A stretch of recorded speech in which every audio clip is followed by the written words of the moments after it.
Assalamualaikum warahmatullahi wabarakatuh. Selamat pagi semuanya. Jangan lupa tetap semangat dan selalu sehat. Untuk kalian, hari ini Ibu Devi akan menjelaskan mengenai substansi, hak, dan kewajiban asasi manusia dalam nilai-nilai Pancasila. Tujuan pembelajaran, kalian dapat mendeskripsikan pengertian hak dan kewajiban, sejarah, macam-macam pelanggaran hak dan kewajiban, dan sebagainya mengenai hak asasi manusia. Tapi kita akan lebih fokus kepada nilai-nilai seperti nilai praksis, nilai ideal, dan nilai instrumental. Untuk mengenal substansi, hak, dan kewajiban, tentu kita perlu memahami apakah yang dimaksud dengan substansi. Lalu, apakah yang dimaksud dengan substansi itu? Substansi adalah isi, pokok, inti, unsur, zat, atau watak yang sebenarnya dari sesuatu. Sesuatu itu apa? Sesuatu yang akan kita bahas mengenai hak dan kewajiban. Selanjutnya, pengertian hak asasi manusia. Hak asasi manusia menurut Undang-Undang Nomor 39 Tahun 1999 adalah seperangkat hak yang melekat pada hakikat keberadaan manusia sebagai makhluk Tuhan yang Maha Esa.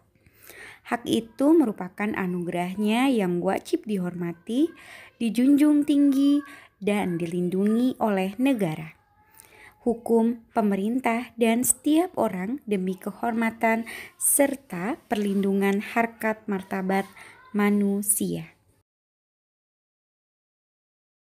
Dalam hak asasi manusia terdapat berbagai pengertian, terdiri dari 3 pengertian, salah satunya hak.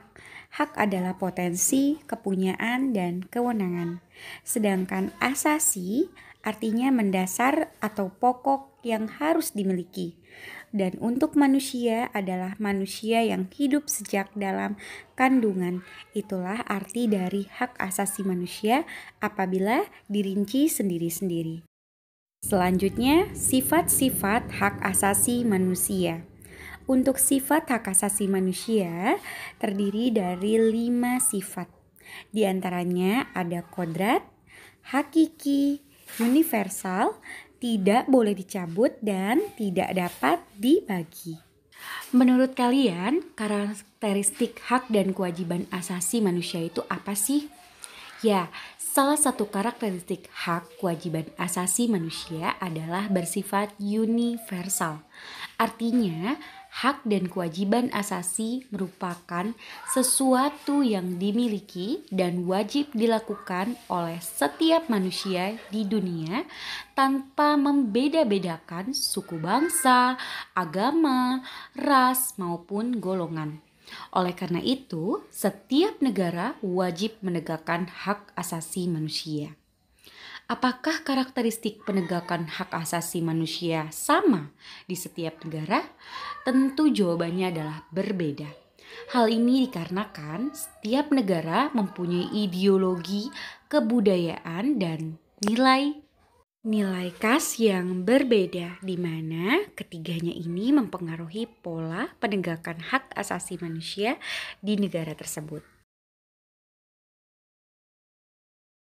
Contohnya bisa kita lihat di Indonesia dalam proses penegakan HAM-nya berlandaskan kepada ideologi negara, yaitu Pancasila, di mana selalu mengedepankan antara hak dan kewajiban. Pancasila itu merupakan ideologi yang mengedepankan nilai-nilai kemanusiaan. Pancasila juga sangat menghormati hak dan kewajiban asasi setiap warga negara maupun bukan warga negara Indonesia. Jadi, penegakan hak asasi manusia tidak hanya untuk warga negara Indonesia saja, tetapi juga untuk warga negara dari luar, seperti misalnya warga negara Amerika, warga negara Malaysia yang datang ke Indonesia, berarti mereka juga akan ditegakkan hak asasi manusianya. Selanjutnya kita akan membahas materi mengenai nilai-nilai apa saja yang terkandung dalam substansi hak dan kewajiban asasi manusia dalam Pancasila. Silahkan disimak. Jadi, di dalam substansi hak dan kewajiban asasi manusia terdapat 3 nilai. Di antaranya ada nilai ideal, yang kedua nilai instrumental, dan yang ketiga ada nilai praksis. Semua 3 nilai ini akan kita bahas secara detail beserta contoh-contohnya. Untuk yang pertama, kita akan membahas mengenai nilai ideal. Ada yang tahu gak sih nilai ideal itu apa? Ya, Ibu Devi akan jawab, nilai ideal adalah nilai-nilai yang terdapat pada sila-sila Pancasila. Kalian tahu kan, nilai-nilai Pancasila itu ada 5 nilai. Di antaranya ada nilai ketuhanan, nilai kemanusiaan, nilai persatuan, nilai kerakyatan, dan nilai keadilan. Sesuai dengan isi sila Pancasila. Kita mulai pada sila pertama yang berbunyi ketuhanan yang Maha Esa. Di mana pada sila pertama ini menjamin hak kemerdekaan untuk memeluk agama, melaksanakan ibadah, dan kewajiban untuk menghormati perbedaan agama. Itulah nilai pada sila pertama yang memberikan kebebasan untuk kita memeluk agama sesuai apa yang kita inginkan dan melaksanakan ibadah dengan sesuai agama yang kita anut, dan kita juga punya kewajiban untuk saling menghormati dan menghargai perbedaan agama masing-masing yang dianut oleh setiap orang. Selanjutnya kita akan membahas pada sila kedua. Untuk sila kedua yang berbunyi kemanusiaan yang adil dan beradab. Pada sila kedua ini menempatkan hak setiap warga negara pada kedudukan yang sama dalam hukum serta memiliki kewajiban dan hak yang sama untuk mendapatkan jaminan dan perlindungan hukum.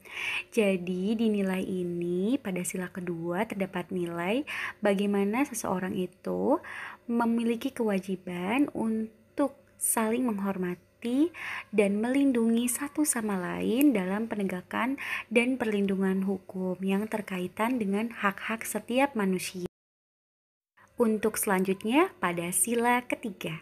Sila ketiga berbunyi Persatuan Indonesia, di mana pada sila ini menempatkan adanya unsur pemersatu di negara dengan semangat gotong royong, saling membantu, saling menghormati, rela berkorban, dan menempatkan kepentingan bangsa dan negara di atas kepentingan pribadi dan golongan.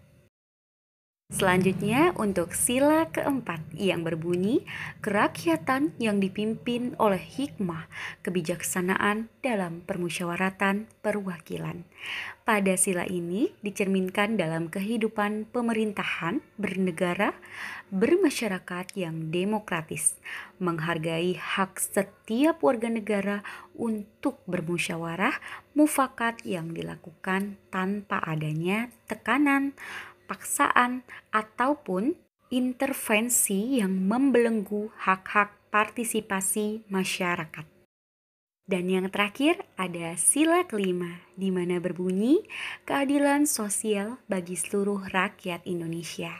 Sila ini dicerminkan dalam kehidupan pemerintahan bernegara dalam mengakui hak milik perorangan dan dilindungi pemanfaatannya oleh negara serta memberikan kesempatan sebesar-besarnya pada masyarakat. Untuk lebih jelasnya akan kita lihat pada nilai praksis, di mana pada nilai praksis lebih kepada penerapan atau implementasi dari masing-masing sila. Selanjutnya ada nilai instrumental pada substansi hak dan kewajiban. Mari kita bahas. Setelah kalian mempelajari mengenai nilai ideal, kita akan membahas mengenai nilai instrumental. Apakah yang dimaksud dengan nilai instrumental? Nilai instrumental itu adalah penjabaran dari nilai Pancasila. Nilai ini sifatnya lebih khusus dibandingkan dengan nilai dasar. Artinya bahwa nilai instrumental merupakan pedoman kelima sila Pancasila. Perwujudan nilai instrumental umumnya berupa ketentuan dari konstitusional, mulai dari Undang-Undang Dasar Negara Republik Indonesia tahun 1945 sampai dengan peraturan daerah. Adapun peraturan perundang-undangan yang menjamin hak asasi manusia diantaranya sebagai berikut. Ada Undang-Undang Dasar Negara Republik Indonesia tahun 1945 terutama pada pasal 28A sampai J. Kalian bisa lihat secara mendalam dan secara lebih detail di Undang-Undang Dasar. Yang kedua ada ketentuan MPR nomor X7 17 garis miring MPR garis miring 1998 tentang hak asasi manusia. Di dalam TAP MPR tersebut terdapat piagam HAM di Indonesia. Yang ketiga ada ketentuan dalam Undang-Undang Organik. Yang keempat, ketentuan dalam Peraturan Pemerintahan Pengganti Undang-Undang atau Perpu nomor 1 tahun 1999 tentang Pengadilan Hak Asasi Manusia. Yang kelima, ketentuan dalam peraturan pemerintah. Dan yang terakhir yaitu ketentuan dalam keputusan presiden atau Kepres. Selanjutnya, setelah nilai ideal dan nilai instrumental Ibu Dep-Dep jelaskan, kita akan membahas mengenai nilai praksis. Apakah yang dimaksud dengan nilai praksis? Ada yang tahu? Nilai praksis adalah realisasi nilai-nilai instrumental suatu pengamalan dalam kehidupan sehari-hari. Nilai ini senantiasa berkembang dan selalu dapat dilakukan sesuai dengan perkembangan zaman dan aspirasi masyarakat. Ya, kalau kita lihat ini sama dengan prinsip Pancasila tersebut, di mana Pancasila itu prinsipnya adalah fleksibel, sesuai dengan perkembangan zaman. Nah, untuk nilai praksis ini lebih kepada implementasi penerapan dari nilai ideal dan nilai instrumental. Kita akan simak secara mendalam dari sila pertama sampai sila kelima. Baiklah, untuk sila pertama, ketuhanan yang Maha Esa. Apa aja sih nilai praksisnya? Di antaranya adalah hormat menghormati dan bekerja sama antar umat beragama sehingga terbina kerukunan hidup. Yang kedua, saling menghormati kebebasan beribadah. Yang ketiga, tidak memaksakan suatu agama dan kepercayaan kepada orang lain. Artinya anak-anak, setiap orang punya hak sendiri untuk menganut apa yang mereka percayai dan apa yang mereka anut untuk agamanya.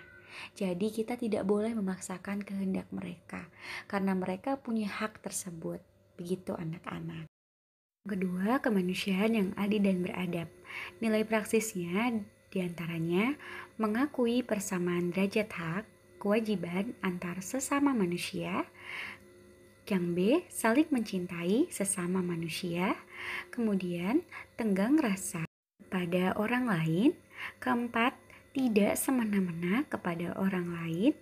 Kemudian, menjunjung tinggi nilai-nilai kemanusiaan dan berani membela kebenaran dan keadilan. Untuk sila ketiga yaitu Persatuan Indonesia, nilai praksisnya diantaranya A. Menempatkan persatuan, kesatuan, kepentingan, dan keselamatan bangsa dan negara di atas kepentingan pribadi atau golongan. Yang kedua, rela berkorban untuk kepentingan bangsa, cinta tanah air dan bangsa, dan yang terakhir ada bangga sebagai bangsa Indonesia dan bertanah air Indonesia. Ini contohnya adalah kita bangga untuk mencintai produk kita sendiri, produk dalam negeri, seperti contohnya produk Maspion dan produk lainnya. Pada sila keempat, nilai praksis diantaranya mengutamakan kepentingan negara dan masyarakat, tidak memaksakan kehendak kepada orang lain, mengutamakan musyawarah dalam mengambil setiap keputusan untuk kepentingan bersama. Dan yang terakhir, menerima dan melaksanakan setiap keputusan musyawarah. Yang terakhir adalah Sila kelima, keadilan sosial.